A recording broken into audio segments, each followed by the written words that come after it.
ನಮಸ್ಕಾರ.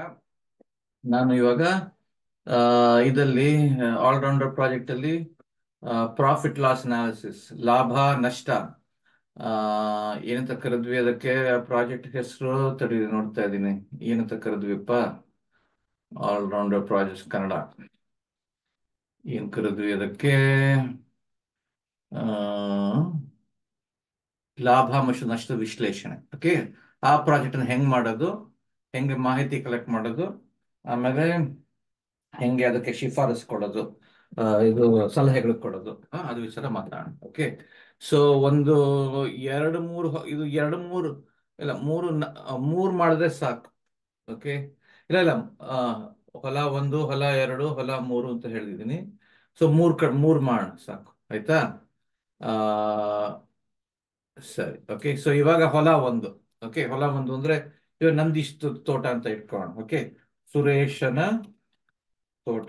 ಓಕೆ, ಅವರು ಅಲ್ಲಿ ಆ, ಆ, ಎರಡು ಬೆಳೆಗಳು ಬೆಳೆಸ್ತಾರೆ ಅಂತ ಇಟ್ಕೋಣ, ಆಯ್ತಾ? ಮಾಲೀಕನ ಹೆಸರು ಏನಪ್ಪಾ, ಅವ್ರ ಹೆಸರೇನು ನಂದೀಶ್ ಅಂತ ಇಟ್ಕೋಣ. ಓಕೆ, ಗ್ರಾಮದ ಹೆಸರು ಬಂಡಳ್ಳಿ. ಓಕೆ, ಸೊ ಅವರು ಕೆಲವು ತಿಂಗಳುಗಳು ರಾಗಿ ಬೆಳೆಸ್ತಾರೆ, ಕೆಲವು ತಿಂಗಳಲ್ಲಿ ಅರಿಶಿನ ಬೆಳೆಸ್ತಾರೆ ಅಂತ ಇಟ್ಕೋಣ. ಸೊ ಬೆಳೆಯದ ಹೆಸರು ಫಸ್ಟ್ ರಾಗಿ. ಓಕೆ, ಫಸ್ಟ್ ಅದದ್ದು ಮಾಹಿತಿ ಕಲೆಕ್ಟ್ ಮಾಡೋಣ. ಓಕೆ, ಎಷ್ಟು ಕ್ವಿಂಟಾಲ್ ಅವರು ಬೆಳೆಸ್ತಾರೆ. ಸೊ 7 ಕ್ವಿಂಟಾಲ್ ಬೆಳೆಸ್ತಾರೆ ಅಂತ ಇಟ್ಕೋಣ. ಓಕೆ, 7 ಕ್ವಿಂಟಾಲ್ ಬೆಳೆಸ್ತಾ ಇದ್ದಾರೆ ಅಂತ ಇಟ್ಕೋಣ. ಸೊ 7 ಅಂತ ಹಾಕೋಣ. ಎಕರೆ, ಓಕೆ, 1.5 ಎಕರೆ. ಓಕೆ, ಪ್ರತಿ ಕ್ವಿಂಟಾಲ್ಗೆ ಮಾರುಕಟ್ಟೆ ದರ ಎಷ್ಟು, ರಾಗಿಗೆ ಎಷ್ಟು ಬರುತ್ತೆ ದುಡ್ಡು ಮಾಡಿದ್ರೆ. ಓಕೆ, ಸೊ ಒಂದು ಅದೆಷ್ಟು, 2,000 ಬರುತ್ತೆ ಅಂತ ಇಟ್ಕೊಂಡು 1 ಕ್ವಿಂಟಾಲ್. ಗೊತ್ತಾಯ್ತಾ? ಮಾರಿದ್ರೆ ಮಾರುಕಟ್ಟೆಯಲ್ಲಿ ಎಲ್ಲ ಅದೆಲ್ಲ ದಲ್ಲಾಳಿ ಶುಲ್ಕ ಅದೆಲ್ಲ ತೆಗೆದು, ಶುಲ್ಕ ಎಲ್ಲ ತೆಗೆದು. ಓಕೆ, ಒಟ್ಟು ಆದಾಯ ಎಷ್ಟಪ್ಪ ಆಯ್ತು? 7 ಕ್ವಿಂಟಾಲು. ರಾಗಿ ಸ್ವಲ್ಪ ಜಾಸ್ತಿ ಬೆಳೆಸ್ತಾರೆ ಅಂತ ಇಟ್ಕೋಣ, ರಾಗಿ ಒಂದು 10 ಬೆಳೆಸ್ತಾರೆ ಅಂತ ಇಟ್ಕೋಣ. ಓಕೆ, ಸೊ 2,000 1 ಕ್ವಿಂಟಾಲ್ ಬರುತ್ತೆ. ಅವ್ರಿಗೆ ಅವ್ರು ಮಾಡ್ತಾರದು 10 ಕ್ವಿಂಟಾಲ್ ಅಂದ್ರೆ ಒಟ್ಟು ಎಷ್ಟು? 20,000 ರೂಪಾಯಿ ಅವ್ರ ಆದಾಯ. ಓಕೆ, ಸೊ ಒಂದು ಎಕರೆಗೆ ಎಷ್ಟು ಬರ್ತಾ ಇದೆ? 20,000 ಡಿವೈಡ್ ಬೈ 1.5, ಎಲ್ಲ ಒಂದು ಎಕರೆಗೆ ತರಬೇಕು. ಓಕೆ, 13,000 ಬರ್ತಾ ಇದೆ ಒಂದು ಎಕರೆಗೆ, ಅಲ್ವಾ? ಇವಾಗ ವೆಚ್ಚಗಳು, ಖರ್ಚು. ರಾಗಿಗೆ ಬೀಜ ತುಂಬಾ ಚೀಪ್ ಆಗಿರ್ಬೋದು, 500 ಅಂತ ಇಟ್ಕೊಳ್ಳೋಣ. ಎಲ್ಲ ನೀವು ಹೋಗ್ತಿ ಕೇಳಬೇಕು, ನೀವು ಬೀಜಕ್ಕೆ ಎಷ್ಟು ಖರ್ಚು ಮಾಡ್ತೀರಿ? ಓಕೆ, ಒಂದು ಕ್ರಾಪ್, ಒಂದು ಬೆಳೆ 4 ತಿಂಗಳು ತಗೊಳ್ತಿ ಅಂತ ಇಟ್ಕೊಂಡು ಅದಕ್ಕೆ ನೆಡಬೇಕು, ಆಮೇಲೆ ನೀರು ಹಾಕ್ಬೇಕು, ಆಮೇಲೆ ಅದನ್ನ ತೆಗಿಬೇಕು, ಅದೆಲ್ಲ ಮಣ್ಣೆಲ್ಲ ತೆಗಿಬೇಕು, ಮಾರಾಟ ಮಾಡಬೇಕು, ಟ್ರಕ್ ಎಲ್ಲ ಬೇಕಲ್ವಾ ಅದಕ್ಕೆಲ್ಲ ಮಾರಾಟ ಮಾಡಕ್ಕೆ. ಸೊ ಬೀಜಗಳಿಗೆ ಎಷ್ಟಾಗತ್ತೆ ಅಂತ ತಿಳ್ಕೊಳ್ಳೋದು. ಆಮೇಲೆ ಕೀಟನಾಶಕಗಳು ಉಪಯೋಗಿಸ್ತಾರೆ.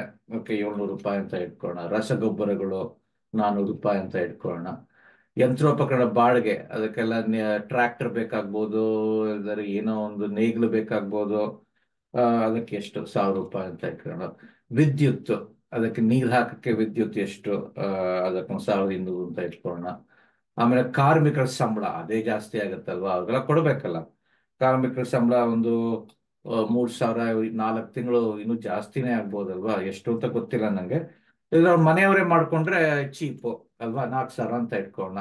ನೀರಾವರಿ ಸರಬರಾಜುಗಳು ಅಂದ್ರೆ ಕೊಳವೆಗಳು, ಅದಕ್ಕೆಲ್ಲ ಬೇಕಾಗತ್ತಲ್ಲ, ಅದನ್ನ 500 ಅಂತ ತಿಳ್ಕೊಳ್ಳೋಣ.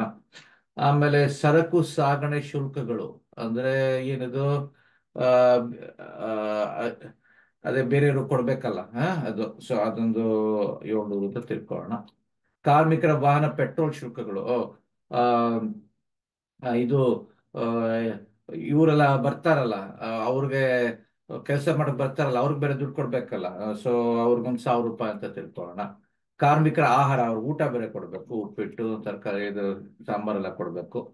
ಆಮೇಲೆ ಇನ್ನು ಏನಾದ್ರು ಖರ್ಚುಗಳು ಇರ್ಬೋದು, ಈ ಕಡೆ ಆ ಕಡೆ ಖರ್ಚು ಇರ್ಬೋದು, ಅದೊಂದು 400 ರೂಪಾಯಿ 500 ರೂಪಾಯಿ ಅಂತ ಇಟ್ಕೊಳ್ಳೋಣ. ಸೊ ಒಟ್ಟು ವೆಚ್ಚಗಳು ಎಷ್ಟಾಯ್ತು? Is equal to sum. ನಾನು ನೋಡ್ತಾ ಇದ್ದೀನಿ, ನಾನು ಎಕ್ಸೆಲ್ ಮಾಡ್ತಾ ಇದ್ದೀನಿ, ಕ್ಯಾಲ್ಕುಲೇಟರ್ಲೇ ಮಾಡ್ಬೋದಲ್ಲ. ಓಕೆ, ಸೊ ಒಟ್ಟು 11,000 ಆಯ್ತು. ಪ್ರತಿ ಎಕರೆ ವೆಚ್ಚ ಎಷ್ಟಾಯ್ತು? 11,000 ಡಿವೈಡ್ ಬೈ 1.5 ಆಯ್ತು. ಓಕೆ, ಸೊ ಲಾಭ. ಓಕೆ, ಸೊ ಲಾಭ ಎಷ್ಟಪ್ಪ ಆಯ್ತು? ತರಲಿ ಒಂದು ನಿಮಿಷ. ಆ, ಇದನ್ನ ನಾನು ಸರಿಯಾಗಿ ಮಾಡ್ತೀನಿ. ಒಂದು ನಿಮಿಷ, ಒಂದು ನಿಮಿಷಪ್ಪ.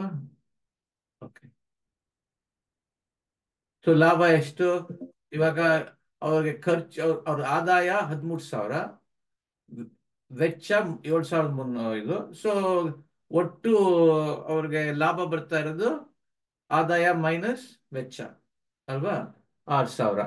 ಒಂದು ಎಕರೆಗೆ ಎಷ್ಟು ಲಾಭ ಬರ್ತಾ ಇದೆ? 6,000 ಡಿವೈಡೆಡ್ ಬೈ 1.5. ಸೊ ಪರವಾಗಿಲ್ಲ, ಲಾಭ ಬರ್ತಾ ಇದೆ ಅಲ್ವಾ? ಬಟ್ ಅಕಸ್ಮಾತ್ ತುಂಬಾ, ಸೊ ಹಿಂಗಿದ್ರೆ ಪರವಾಗಿಲ್ಲ. ಅಕಸ್ಮಾತ್ ಅವರು ಯಾವ್ದಕ್ಕೋ ಬೀಜಕ್ಕೆ ತುಂಬಾ ಜಾಸ್ತಿ ಕೊಡ್ತಾ ಇದಾರೆ ಅಂತ ಇಟ್ಕೊಂಡು 3,000. ಓಕೆ, ಅವಾಗ ಪೂರ್ತಿ ಖರ್ಚು ಜಾಸ್ತಿ ಆಗೋಯ್ತು. ಇವಾಗ 13,000 ಆಗೋಯ್ತು ಅಲ್ವಾ? ಆ ಸರಿ. ಆ ಏನಾದ್ರು ವಿದ್ಯುತ್ ಜಾಸ್ತಿ ಕೊಡ್ತಾ ಇದಾರೆ ಅಂತ ಇಟ್ಕೊಳ್ಳೋಣ, 4,000 ಕೊಡ್ತಾ ಇದಾರೆ ಅಂತ ಇಟ್ಕೊಳ್ಳೋಣ, ಅವಾಗ ಲಾಭ ಇನ್ನೂ ಕಡಿಮೆ ಆಯ್ತು. ಓಕೆ. ಕಾರ್ಮಿಕರು ಇದಕ್ಕೆ ತುಂಬಾನೇ ಖರ್ಚು ಮಾಡ್ತಾ ಇದ್ದಾರೆ ಅಂತ ಇಟ್ಕೊಳ್ಳೋಣ. ಕಾರ್ಮಿಕರ ಸಂಬಳ 8,000 ಕೊಡ್ತಾ ಇದಾರೆ ಅಂತ ಇಟ್ಕೊಳ್ಳೋಣ, ಅವಾಗ ಇನ್ನು ನಷ್ಟ ಆಗಕ್ ಶುರು ಆಯ್ತು. ಕಾರ್ಮಿಕ ಆಹಾರ, ಪೆಟ್ರೋಲ್ ಚಾರ್ಜಸ್ 5,000 ಕೊಡ್ತಾ ಇದಾರೆ ಅಂತ ಇಟ್ಕೊಳ್ಳೋಣ. ಓ, ಇನ್ನೂ ನಷ್ಟ ಆಗಕ್ ಶುರು ಆಯ್ತು. ನೆಗೆಟಿವ್ ಆಗೋಯ್ತು. ನೆಗೆಟಿವ್ ಅಂದ್ರೆ ಆದಾಯಕ್ಕಿಂತ ವೆಚ್ಚಗಳೇ ಜಾಸ್ತಿ ಆಯ್ತು ಅಲ್ವಾ? ಸೊ ಇವಾಗ ಹಿಂಗಿದೆ ಅಂತ ಇಟ್ಕೊಳ್ಳೋಣ ಇವಾಗ. ಸೊ ಅವಾಗ ನೀವು ಏನು ಸಲಹೆಗಳು ಕೊಡ್ತೀರಿ? ಸೊ ನಷ್ಟ ಆಗ್ತಾ ಇದೆ ಅಲ್ವಾ? ಅವ್ರಿಗೆ ಹೋಗಿ ನೀವು ರಾಗಿನೇ ಬೆಳೆಸ್ಬೇಡ್ರಿ, ಬೇರೆ ಬೆಳೆಸ್ರಿ ಅಂತ ಹೇಳಕ್ಕಾಗತ್ತಾ? ಸೊ ಏನ್ ಸಲಹೆಗಳು ಕೊಡ್ತೀರಿ? ಅದನ್ನ ಕುತ್ಕೊಂಡು ಡಿಸ್ಕಸ್ ಮಾಡ್ಬೇಕು ಅವ್ರಿಗೆ. ಅದಕ್ಕೊಂದು ಡಾಕ್ಯುಮೆಂಟ್ ಬರೀಬೇಕು ಚಾರ್ಟ್ ಪೇಪರ್ ಅಲ್ಲಿ. ಏನ್ ಸಲಹೆಗಳು ಕೊಡ್ತಾ ಇದೀರಿ? ಲಾಭ ಚೆನ್ನಾಗಿ ನಡೀತಾ ಇದ್ರೆ ಚೆನ್ನಾಗಿ ನಡ್ಕೊಂಡು ಹೋಗ್ರಿ, ಎಲ್ಲ ಲಾಭ ಬರ್ತಾ ಇದೆ, ಹಂಗೆ ಕಂಟಿನ್ಯೂ ಮಾಡ್ರಿ ಅಂತ ಹೇಳ್ಬೋದು. ಸೊ 3 ತರ ಇರ್ಬೋದಲ್ವಾ ಸನ್ನಿವೇಶಗಳು. ಒಂದು, ಲಾಭ ಬರ್ತಾ ಇದೆ ಬಟ್ ಲಾಭ ತುಂಬಾ ಕಡಿಮೆ ಬರ್ತಾ ಇದೆ. ಇನ್ನೊಂದು, ಲಾಭ ತುಂಬಾ ಬರ್ತಾ ಇದೆ. ಇನ್ನೊಂದಲ್ಲಿ ತುಂಬಾ ನಷ್ಟಗಳಾಗ್ತಾ ಇದೆ, ಅಂದ್ರೆ ಲಾಭ ಬರ್ತಾ ಇಲ್ಲ. ಸೊ ಒಂದೊಂದ ಮಾತಾಡೋಣ. ಲಾಭ ಚೆನ್ನಾಗಿದ್ರೆ ಏನ್ ಹೇಳ್ಬೋದು? ಇನ್ನೂ ಜಾಸ್ತಿ ಬೆಳೆಸ್ರಿ ಇದನ್ನ. ರಾಗಿನೇ ಎರಡ್ ಸತಿ ಯಾಕೆ ಮಾಡಕ್ಕಾಗಲ್ಲ? ಒಂದ್ಸತಿ ರಾಗಿ, ಒಂದ್ಸತಿ ಅರ್ಶನ ಯಾಕೆ ಮಾಡ್ತಿದ್ರಿ? ರಾಗಿನೇ ಎರಡು ಸತಿ ಮಾಡ್ರಿ, ಯಾಕಂದ್ರೆ ತುಂಬಾ ಲಾಭ ಬರ್ತಾ ಇದೆ ಅಂತ ರೆಕಮೆಂಡ್ ಮಾಡ್ಬೋದು. ಇಲ್ದೇ ಇದ್ರೆ ಲಾಭ ಕಡಿಮೆ ಆಗ್ತಾ ಇದ್ರೆ ಸ್ವಲ್ಪ ಹೆಂಗೆ ನೀವು ಲಾಭ ಚೆನ್ನಾಗಿದೆ, ಇದು ಲಾಭ ಬರ್ತಾ ಇದೆ ಬಟ್ ಲಾಭ ಕಡಿಮೆ, ಅದನ್ನ ಜಾಸ್ತಿ ಮಾಡಕ್ಕೆ ಕೆಲವು ನಾವು ಅವ್ರ ಜೊತೆ ಡಿಸ್ಕಸ್ ಮಾಡ್ಬೋದು. ಎಲ್ಲಿ ಜಾಸ್ತಿ ದುಡ್ಡು ಖರ್ಚು ಮಾಡ್ತಾ ಇದ್ದಾರೆ ಅಂತ ನೋಡಿ ಅದನ್ನ ಕಡಿಮೆ ಮಾಡಕ್ಕೆ ರೆಕಮೆಂಡ್ ಮಾಡ್ಬೋದು. ಇಲ್ಲ ನಷ್ಟ ಆದ್ರೆ ಅದು ತುಂಬಾ ಕಷ್ಟ ಅಲ್ವಾ? ನಷ್ಟ ಇಟ್ಕೊಂಡು ಯಾತಕ್ ಮಾಡ್ಬೇಕಲ್ವಾ? ಸೊ ಅವಾಗ ತುಂಬಾ ವೆಚ್ಚಗಳನ್ನ ಕಡಿಮೆ ಮಾಡೇ ಮಾಡ್ಬೇಕಲ್ವಾ? ಅವಾಗ ಕುತ್ಕೊಂಡು ಒಂದೊಂದಾಗಿ, ಇವಾಗ ಇಲ್ಲಿ ನೋಡ್ರಿ ನಷ್ಟ ಆಗ್ತಾ ಇದೆ. ಸೊ ಒಂದೊಂದಾಗಿ ಕೂತ್ಕೊಂಡು ಅವ್ರ ಜೊತೆ ಡಿಸ್ಕಸ್ ಮಾಡ್ಬೇಕು. ಯಾವ್ದು ಜಾಸ್ತಿ ಖರ್ಚಾಗ್ತಾ ಇದೆ? ಕಾರ್ಮಿಕರ ಸಂಬಳ ಜಾಸ್ತಿ ಇದೆ, ಬೀಜಗಳು ಜಾಸ್ತಿ ಇದೆ, ಪೆಟ್ರೋಲ್ ಶುಲ್ಕ ಜಾಸ್ತಿ ಇದೆ. ಸೊ ಅದನ್ನು ಫೋಕಸ್ ಮಾಡೋಣ. ಎಲ್ಲ ಕುತ್ಕೊಂಡು ಮಾಡೋಗೋದಿಲ್ಲ, ಅದು ಯಾವ್ದು ಜಾಸ್ತಿ ಖರ್ಚಾಗ್ತಾ ಇದೆ ಅದನ್ನ ನೋಡ್ಕೊಂಡು, ಬೀಜ, ಏನಾದ್ರು ಬೀಜಗಳು ಇನ್ನು ಚೀಪಾಗಿ ಸಿಗತ್ತಾ, ಬೇರೆ ಕಡೆ ಹೋಗಿ ಏನಾದ್ರು ಸಿಗ್ಬೋದಾ ಅಂತ ಡಿಸ್ಕಸ್ ಮಾಡ್ಬೋದು. ಆ ವಿದ್ಯುತ್ 4,000 ಆಗ್ತಾ ಇದೆ. ವಿದ್ಯುತ್ ಅಷ್ಟು ಖರ್ಚು ಮಾಡೋ ಬದಲು ನೀವು ವಿದ್ಯುತ್ ಇಲ್ದೇನೆ ಮಾಡಕ್ಕಾಗತ್ತಾ? ಆ ಹ್ಯಾಂಡ್ ಪಂಪ್ ಉಪಯೋಗಿಸ್ಬೇಕಾಗತ್ತಾ ಪೆಟ್ರೋಲ್ ಇದು ಎಲೆಕ್ಟ್ರಿಸಿಟಿ ಬದಲು ಅಂತ ಅದು ಡಿಸ್ಕಸ್ ಮಾಡ್ಬೋದು. ಪೆಟ್ರೋಲ್ ಶುಲ್ಕ ಅವ್ರು ಕೊಡ್ತಾ ಇದ್ದಾರೆ, ಬೇರೆ ಕಡೆಯಿಂದ ಬರೋ ಕೆಲಸಗಾರನಿಂದ ನಿಮ್ ಹಳ್ಳಿಲಿರೋ ಕೆಲಸಗಾರನ ತಗೊಂಡ್ರೆ ಅವ್ರು ಪೆಟ್ರೋಲ್ ಕೊಡೋಗೋದಿಲ್ವಲ್ಲ, ಅದನ್ನು ಡಿಸ್ಕಸ್ ಮಾಡ್ಬೋದು. ಕಾರ್ಮಿಕರಿಗೆ ಸಂಬಳ ತುಂಬಾ ಜಾಸ್ತಿ ಕೊಡ್ತಾ ಇದ್ದೀರಿ, ಏನಾದ್ರು ಸಂಬಳ ಕಡಿಮೆ ಸಂಬಳ ಬರೋರ್ಗೆ ಯಾರು ಸಿಗ್ತಾರಾ? ಅದನ್ನ ಡಿಸ್ಕಸ್ ಮಾಡ್ಬೋದು. ಹಂಗೆ ಒಂದೊಂದಾಗಿ ಡಿಸ್ಕಸ್ ಮಾಡಿ ಅದನ್ನ ಕಡಿಮೆ ಮಾಡಕ್ಕೆ ತರೀಕೆಗಳು ಇದು ಯೋಚನೆ ಮಾಡಿ ಅದನ್ನ ನೀವು ಡಾಕ್ಯುಮೆಂಟ್ ಅಲ್ಲಿ ಬರೀಬೇಕು. ಹಿಂಗಿದೆ, ಲಾಭ ನಷ್ಟ ಆಗ್ತಾ ಇದೆ, ಇದೇ ಜಾಸ್ತಿ ಖರ್ಚಾಗ್ತಾ ಇರೋದು ಅನ್ನ ವೆಚ್ಚಗಳು. ಬೀಜಲ್ ತುಂಬಾ ಜಾಸ್ತಿ ಖರ್ಚಾಗ್ತದೆ, ವಿದ್ಯುತ್ ಖರ್ಚಾಗ್ತಾ ಇದೆ, ಇದು ಖರ್ಚಾಗ್ತದೆ, ಇದು ಖರ್ಚಾಗ್ತದೆ.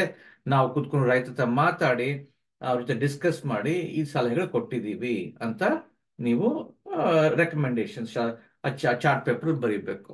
ಓಕೆ. ಸೊ ಇವಾಗ ಎರಡನೇದು ಮಾಡ್ತಾ ಇದಾರೆ ಅಂತ ಇಟ್ಕೊಳ್ಳೋಣ. ಸೊ ಟರ್ಮರಿಕ್, ಅರಿಶಿನ, ರಾಗಿ ಲಾಭ ನಷ್ಟ ಆಗ್ತಾ ಇದೆ. ಓಕೆ, ಅರಿಶಿನ. ಓಕೆ, ಅರಿಶಿನ ವರ್ಷಕ್ಕೆ 7 ಕ್ವಿಂಟಲ್ ಮಾಡ್ತಾ ಇದಾರೆ ಅಂತ ಇಟ್ಕೊಳ್ಳೋಣ. ಓಕೆ, ಒಂದು ಅದೇ ಸೇಮ್ ಎಕರೆ ಅಲ್ವಾ, ಅದಕ್ಕೆ 13,000 ಬರುತ್ತೆ ಅಂತ ಇಟ್ಕೊಳ್ಳೋಣ. ಓಕೆ, ಸೊ ಒಟ್ಟು ಆದಾಯ ಪರವಾಗಿಲ್ಲ ಅಲ್ವಾ? 13 × 7 ಅಲ್ವಾ? So per acre divide by 1.5.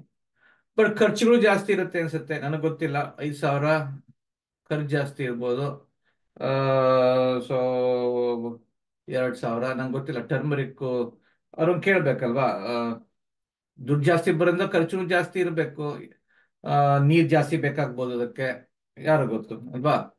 ತುಂಬಾ ಆದಾಯ ಬರ್ತಾ ಇದೆ ರಾಗಿಗಿಂತ ಜಾಸ್ತಿ. ರಾಗಿಗೆ ನೀರ್ ಬೇಕಿಲ್ಲ, ಇದಕ್ಕೆ ನೀರ್ ಜಾಸ್ತಿ ಬೇಕು ಅನ್ಸುತ್ತೆ. ವಿದ್ಯುತ್ ಮೇ ಬಿ 9,000 ಖರ್ಚಾಗ್ಬೋದು. ಆಮೇಲೆ ಅದನ್ನ ಅರ್ಶಿನ ತೆಗೆಯೋದು ಕಷ್ಟ ರಾಗಿಗಿಂತ. ಸೊ ಅದಕ್ಕೇನೋ ಖರ್ಚು ಜಾಸ್ತಿ ಆಗ್ಬೋದು, 14,000 ಆಗ್ಬೋದು. ನೀರಾವರಿ ನೀರು ಜಾಸ್ತಿ ಬೇಕಾಗ್ಬೋದು ಅರ್ಶಿನಕ್ಕೆ. ಆ ಸರಿಗೆ ಸಾಗಣೆ ಶುಲ್ಕಗಳು ಅವ್ರದ್ದು ಓಡಾಡ್ಬೇಕಲ್ಲ, ಎಲ್ಲಿ ಎಲ್ಲಿ ಓಡಾಡ್ಬೇಕಲ್ಲ, ಅದಕ್ಕೆ 1,000 ಆಗ್ಬೋದು. ಆ ಕಾರ್ಮಿಕರ ಅವ್ರ ಪೆಟ್ರೋಲ್ ಶುಲ್ಕಗಳು ತುಂಬಾ ಜಾಸ್ತಿ ಇರ್ಬೋದು, 7,000 ಇರ್ಬೋದು. ಅವ್ರಿಗೆ ಆಹಾರ ಜಾಸ್ತಿ, ಕಾರ್ಮಿಕರು ಇರೋದ್ರಿಂದ ಆಹಾರನೂ ಜಾಸ್ತಿ ಇರುತ್ತೆ, ಇತರೆ ಜಾಸ್ತಿ ಇರ್ಬೋದು, 2,000. ಓಕೆ. ಸೊ ನೋಡೋಣ ಇವಾಗ ಸಮ್ ಮಾಡೋಣ ಅದನ್ನ. ಆಯ್ತಾ, ಸಮ್ ಮಾಡಿ 51,000. ಆ ಪ್ರತಿ ಎಕರೆಗೆ ವೆಚ್ಚ 51,000 ಡಿವೈಡೆಡ್ ಬೈ 1.5. ಓಕೆ. ಸೊ ಲಾಭ ಏನೆಷ್ಟಾಯ್ತು? ಆದಾಯ 91,000, ವೆಚ್ಚ 51,000 ಪ್ರತಿ ಎಕರೆಗೆ, ಅದರಿಂದ ಡಿವೈಡ್ ಬೈ 1.5. ಸೊ ಇದು ಚೆನ್ನಾಗಿ ಲಾಭ ಆಗ್ತಾ ಇದೆ ಅಲ್ವಾ ಇದು. ಖರ್ಚು ಜಾಸ್ತಿ ಇದ್ರೂ ಲಾಭ ಚೆನ್ನಾಗಿ ಆಗ್ತಾ ಇದೆ. ಸೊ ಇವಾಗ ಒಟ್ಟು, ಸೊ ಇವ್ರು ಎರಡೇ ಬೆಳೆಸ್ತಾ ಇರೋದು. ಸೊ ಒಟ್ಟು ಮಾಡೋಣ. ಓಕೆ, ಇದನ್ನ ಸಮ್ ಮಾಡೋಣ. 10 + 7 ಆಯ್ತು. ಎಕರೆ ಅಷ್ಟೇ ಅಲ್ವಾ, ಅಷ್ಟೇ. ಓಕೆ. ಎಷ್ಟು ಆದಾಯ ಅದು ಪ್ರತಿ ಕ್ವಿಂಟಾಲ್ಗೆ ಇಷ್ಟ ಆಯ್ತು. ಒಂದೊಂದಲ್ವಾ. ಒಟ್ಟು ಆದಾಯ ಎಷ್ಟಾಯ್ತು ಇದು ಸಮ್ ಮಾಡ್ಬೇಕಲ್ವಾ. ಬೇರೆ ಬೇರೆ ಕ್ವಿಂಟಾಲ್ಸ್, ಸೊ ಅದಕ್ಕೆ ಆದಾಯ ಬೇರೆ ಬೇರೆ ಒಂದೊಂದು ಕ್ವಿಂಟಾಲ್ಗೆ ಅದನ್ನು ಬರೆಯೋಗೋದಿಲ್ಲ. 11,000 ಆಯ್ತು. ಆ ಪ್ರತಿ ಎಕರೆಗೆ ಡಿವೈಡ್ ಬೈ 1.5 ಆಯ್ತು. ಆಮೇಲೆ ಎಲ್ಲ ಸಮ್ ಮಾಡೋದು ಇದನ್ನ, ಗೊತ್ತಾಯ್ತಾ. ಎಕ್ಸೆಲ್ ತುಂಬಾ ಸುಲಭ ಸಮ್ ಮಾಡೋದು, ಬಟ್ ನೀವು ಕುತ್ಕೊಂಡು ಮಾಡ್ಬೋದಲ್ಲ, ಏನ್ ತೊಂದರೆ ಏನಿಲ್ಲ. ಓಕೆ, ಇದನ್ನ ಸಮ್ ಮಾಡೋಣ. ಓಕೆ, ನಾನು ಇದನ್ನ ಸಮ್ ಮಾಡ್ತಾ ಇದ್ದೀನಿ. ಆಯ್ತಾ. ಆಮೇಲೆ ಓಕೆ. ಓಕೆ, ಸೊ ಆಮೇಲೆ ಪ್ರತಿ ಎಕರೆಗೆ ಡಿವೈಡ್ ಬೈ 1.5 ಆಯ್ತು. ಆಮೇಲೆ ನೀವು ಲಾಭ 111,000 - 76,000 ಆಯ್ತು. ಆಮೇಲೆ ಪ್ರತಿ ಎಕರೆಗೆ 1.5. ಸೊ ಇದನ್ನ ನೋಡಿದ್ರೆ, ಸೊ ಅವ್ರ ಜಮೀನು ಪರವಾಗಿಲ್ಲ, ಚೆನ್ನಾಗಿ ನಡೀತಾ ಇದೆ. ಆದ್ರೆ ರಾಗಿಲ್ ನಷ್ಟ ಆಗ್ತಾ ಇದೆ, ಅರಿಶಿನಲ್ಲಿ ಲಾಭ ಆಗ್ತಾ ಇದೆ. ಸೊ ಎರಡನ್ನೂ ನೋಡಿ ಇನ್ನೊಂದು ಅವ್ರ ಹೋಲ್ ತೋಟಕ್ಕೆ ರೆಕಮೆಂಡೇಶನ್ ಕೊಡ್ಬೋದಲ್ವಾ. ನೀವು ರಾಗಿ ದುಡ್ಡು ವೇಸ್ಟ್ ಮಾಡ್ತಾ ಇದ್ದೀರಿ, ಅರಿಶಿನಲ್ಲಿ ಬರ್ತಾ ಇದೆ. ಸೊ ಮೇ ಬಿ ನೀವು ಅರಿಶಿನನೇ 2 ಸತಿ ಬೆಳೆಸ್ಬೋದಲ್ಲ ಅಂತ ಕೇಳ್ಬೋದು. ಅವ್ರು ಹೇಳ್ತಾರೆ, ಹಿಂಗ್ ತಲೆ ಕೆಟ್ಟಿದ್ಯಾ ನಿಂಗೆ, ಈ ಅರಿಶಿನ 2 ಸತಿ ಮಾಡಕ್ಕಾಗತ್ತಾ? ಇಲ್ಲ, ಅದಕ್ಕೆ ಬೇರೆ ಬೇರೆ ಟೈಮಲ್ಲೇ ಮಾಡ್ಬೇಕಾಗತ್ತೆ ಅಂತ ಹೇಳಿದ್ರೆ, ಓಕೆ ರಾಗಿನ ಚೇಂಜ್ ಮಾಡೋಣ. ರಾಗಿ ಬೆಳೆಸಬಹುದು, ಇನ್ನೇನು ಬೆಳೆಸ್ಬೋದಾ ಅಂತ ಕೇಳ್ಬೋದು. ಇಲ್ಲ ರಾಗಿ ಖರ್ಚುಗಳನ್ನ ಕಡಿಮೆ ಮಾಡಕ್ಕಾಗತ್ತಾ ಅಂತ ಕೇಳ್ಬೋದು. ಸೊ ಹಿಂಗೆ ಅವ್ರ ಜೊತೆ ಡಿಸ್ಕಸ್ ಮಾಡಿ ನೀವು ರೆಕಮೆಂಡೇಶನ್ ಮಾಡ್ಬೇಕು. ಸುಮ್ಮನೆ ನೀವು ಮನೆ ಕೂತ್ಕೊಂಡು ಮಾಡಕ್ಕಾಗಲ್ಲ, ಅವ್ರ ಜೊತೆ ಡಿಸ್ಕಸ್ ಮಾಡ್ಬೇಕು, ಗೊತ್ತಾಯ್ತಾ. ಅವ್ರ ಜೊತೆ ಡಿಸ್ಕಸ್ ಮಾಡಿ ರೈತರ ಜೊತೆ ಕೂತ್ಕೊಂಡು ಆ ಏನೇಂತ ಏನೇನ್ ಮಾಡ್ಬೋದು ಅಂತ ಅವ್ರ ಜೊತೆ ಡಿಸ್ಕಸ್ ಮಾಡಿ ಆಮೇಲೆ ರೆಕಮೆಂಡೇಶನ್ ಮಾಡ್ಬೇಕು, ಗೊತ್ತಾಯ್ತಾ. ಸುಮ್ಮನೆ ಅವ್ರು ಸುಮ್ಮನೆ ಕೂತ್ಕೊಂಡು ಮನೆ ಕೂತ್ಕೊಂಡು ಮಾಹಿತಿ ಕಲೆಕ್ಟ್ ಮಾಡ್ಕೊಂಡ್ ಮುಂದೆ ನಿಮ್ಗೆ ಇಷ್ಟ ಬಂದಿದ್ ನಿಮ್ಗೆ ಮಾಡಿದ್ರೆ ಅವ್ರು ಏನು ಅರ್ಥನೇ ಮಾಡ್ಕೊಳ್ಳೋ. ಅವ್ರು ಏನು ನೀವು ಮಾಡಿದ ಸಲಹೆಗಳನ್ನ ಏನು ತಗೊಳೋಲ್ಲ ಅವರು. ಓಕೆ, ಅವ್ರ ಸಂಬಂಧಗಳು, ಅವ್ರ ಸಂದರ್ಭಗಳು, ಸಾರಿ ಅವ್ರ ಸಂದರ್ಭಗಳು, ಏನ್ ಮಾಡ್ಬೋದು ಏನ್ ಮಾಡಕ್ಕಾಗದೆ ಇರ್ಬೋದು ಅದನ್ನ ತಿಳ್ಕೊಂಡ್ ಮಾಡ್ಬೇಕು. ಇವಾಗ ಕೂತ್ಕೊಂಡು ನೀವು ವಿದ್ಯುತ್ ಜಾಸ್ತಿ ಇದೆ ಕಡಿಮೆ ಮಾಡ್ರಿ ಅಂತ ಹೇಳಿದ್ರೆ ಅವ್ರು ಹೇಳ್ತಾರೆ, ಇಲ್ಲ ಮಾಡಕ್ ಸಾಧ್ಯವೇ ಇಲ್ಲ, ಎಲೆಕ್ಟ್ರಿಸಿಟಿ ಅಷ್ಟೇನೆ ನಮ್ಗೆ ಬೇಕೇ ಬೇಕು ಅಂತ ಹೇಳ್ತಾರೆ. ಸೊ ಒಂದೊಂದು ಐಟಮ್ ಆಗಿ ನೋಡಿ ಎಲ್ಲಿ ಮಾಡಬಹುದು ಅಂತ ತಿಳ್ಕೊಂಡು ಅದನ್ನ ರೆಕಮೆಂಡೇಶನ್ ಮಾಡ್ಬೇಕು, ಗೊತ್ತಾಯ್ತಾ. ಸೊ ಇದನ್ನ ಸೇವ್ ಮಾಡ್ತೀನಿ, ಒಂದು ಎಕ್ಸಾಂಪಲ್ ಮಾಡ್ತಾ ಇದ್ದೀನಿ.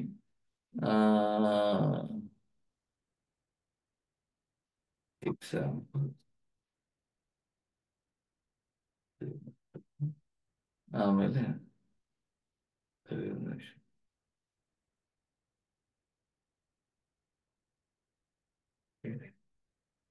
ಸೊ ಎಲ್ಲ ಅಳಿಸ್ಬಿಡ್ತೀನಿ ಇವಾಗ, ಆಮೇಲೆ ನೀವು ಮಾಡ್ಕೊಡಿ, ಗೊತ್ತಾಯ್ತಾ. ಅಳಿಸ್ಬಿಟ್ಟು ಈ ಟೆಂಪ್ಲೇಟನ್ನ ಸೇವ್ ಮಾಡ್ತೀನಿ, ಸರಿನಾ.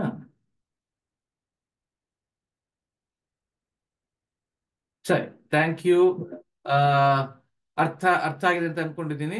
ಒಂದು 2-3 ಹೊಲಗಳಿಗೆ ಮಾಡ್ರಿ ಸಾಕು. ಓಕೆ, ಅವಾಗ ಚೆನ್ನಾಗಿರುತ್ತೆ. Okay, thank you. ಪ್ರಶ್ನೆಗಳಿದ್ರೆ ನಂದೀಶನ್ ಕೇಳ್ರಿ.